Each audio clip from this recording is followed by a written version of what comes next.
DK ಸಚಿವ ಸಂಪುಟದಲ್ಲಿ ಹೇಗಾದ್ರೂ ಮಾಡಿ ನಾನು ಮಂತ್ರಿ ಆಗಬೇಕು ಅನ್ನುವ ಕಾರಣಕ್ಕೋಸ್ಕರ ಎಐಸಿಸಿ ಅಧ್ಯಕ್ಷ ಖರ್ಗೆ ಮನೆಗೂ ಕೂಡ ವಿಸಿಟ್ ಮಾಡ್ತಾ ಇದ್ದಾರೆ ಅನ್ನೋ ಬ್ರೇಕಿಂಗ್ ಲಭ್ಯವಾಗಿದೆ. ಡಿಕೆ ಸರ್ಕಾರದಲ್ಲಿ ಮಂತ್ರಿಗಿರಿಗಾಗಿ ಸರ್ಕಸ್. ಮಲ್ಲಿಕಾರ್ಜುನ ಖರ್ಗೆ ಭೇಟಿಯಾದ ಸಚಿವಾಕಾಂಕ್ಷಿಗಳು ಅರ್ಥಾತ್ ಆಸ್ಪರೆಂಟ್ಗಳು. ಮಾಜಿ ಸಚಿವ ಆರ್.ಬಿ. ತಿಮ್ಮಾಪುರ, ಅಜಯ್ ಸಿಂಗ್ ಕೂಡ ಭೇಟಿಯಾದ್ರು. ಬೆಂಗಳೂರಿನ ಸದಾಶಿವನಗರದಲ್ಲಿರುವ ಖರ್ಗೆಯ ನಿವಾಸ. ಖರ್ಗೆ ಜೊತೆ ತಿಮ್ಮಾಪುರ್, ಅಜಯ್ ಸಿಂಗ್ ಮಹತ್ವದ ಚರ್ಚೆಯನ್ನು ಕೂಡ ನಡೆಸಿದ್ರು.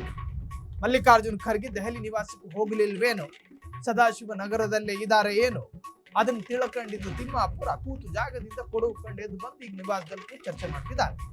ಮಾಜಿ ಸಚಿವ ಅರ್ಥಾತ್ ಅಬಕಾರಿ ಇಲಾಖೆ ಅನ್ನೋ ಅತಿ ದೊಡ್ಡ ಇಲಾಖೆಯನ್ನು ನಿಭಾಯಿಸ್ತಿದ್ದಂತ ಆರ್.ಬಿ. ತಿಮ್ಮಾಪುರ ಕಣ್ಣಲ್ಲಷ್ಟು ತೇಜಸ್ ಕಾಣುತ್ತಿಲ್ಲ. ಬಾಗಿರುವ ಶೈಲಿಯಲ್ಲಿ ನಡ್ಕೊಂಡು ಖರ್ಗೆ ಮನೆಗೆ ಹೋದ್ರು. ಕೊಡದಿಲ್ವೇನು ಅಥವಾ ಕೊಡ್ತೀರೇನು ಅಂತ ಕೇಳೋದಕ್ಕೆ ಹೋಗಿರ್ತಾರೆ. ಅಜಯ್ ಸಿಂಗ್ ಕೂಡ ಹೋಗಿದ್ದಾರೆ ಅನ್ನುವ ಮಾಹಿತಿ ಇದೆ. ದೃಶ್ಯದಲ್ಲಿ ಗಮನಿಸ್ತಾ ಇದ್ದೀರಿ. White and white half sleeve shirt ಹಾಕೊಂಡು ಯಾವ ಜೆನ್ಸಿಗೂ ಕಡಿಮೆ ಇಲ್ಲ ಅನ್ನೋ ರೇಂಜಿಗೆ ನಡ್ಕೊಂಡು ಹೋಗ್ತಾ ಇದ್ದಾರೆ. ಹೋದ್ರು ಮಲ್ಲಿಕಾರ್ಜುನ್ ಖರ್ಗೆ ಅವ್ರ ಜೊತೆ. ಲೋಕಾಭಿರಾಮ ಮಾತನಾಡ್ತಾರೋ ಅಥವಾ ಮಂತ್ರಿಗಿರಿಯ ಬಗ್ಗೆ ಮಾತನಾಡ್ತಾರೋ, ನಾವೇನು ಸ್ಪೀಕರ್ ಇಟ್ಟಿಲ್ಲ ನಮಗೆ ಗೊತ್ತಾಗೋದಕ್ಕೆ. ಬಟ್ ಪೊಲಿಟಿಕಲ್ ಚರ್ಚೆ ಅಂತೂ ಬರುತ್ತೆ. ಈ ಬಗ್ಗೆ ಹೆಚ್ಚಿನ ಡೀಟೇಲ್ಸ್ ಅನ್ನು ಪಡೆಯೋಣ. ನಮ್ಮ ಪೊಲಿಟಿಕಲ್ ರಿಪೋರ್ಟರ್ ಮಾರುತಿ ಸಂಪರ್ಕದಲ್ಲಿದ್ದಾರೆ. ಮಾರುತಿ, ಆರ್.ಬಿ. ತಿಮ್ಮಾಪುರ ಅಬಕಾರಿ ಇಲಾಖೆ ಎನ್ನುವ ಅತಿ ದೊಡ್ಡ ಇಲಾಖೆಯನ್ನ ಸಂಭಾಳಿಸ್ಕೊಂಡು ಹೋದವರು ಕಳೆದ ಬಾರಿ. ಸೊ ಈಗ ಅವರಿಗೆ ಅಧಿಕಾರವೂ ಇಲ್ಲ, ಪವರೂ ಇಲ್ಲ. ಏಕಾಏಕಿ ಎಐಸಿಸಿ ಅಧ್ಯಕ್ಷ ಖರ್ಗೆ ಮನೆಗೆ ಹೋಗ್ತಾರೆ ಅನ್ನೋದಾದ್ರೆ ಇದರಲ್ಲಿ ಏನಾದ್ರೂ ಒಂದು ಪೊಲಿಟಿಕಲ್ ಚರ್ಚೆ ಆಗೋ ಸಾಧ್ಯತೆಗಳಿದಾವ ಮಾರುತಿ?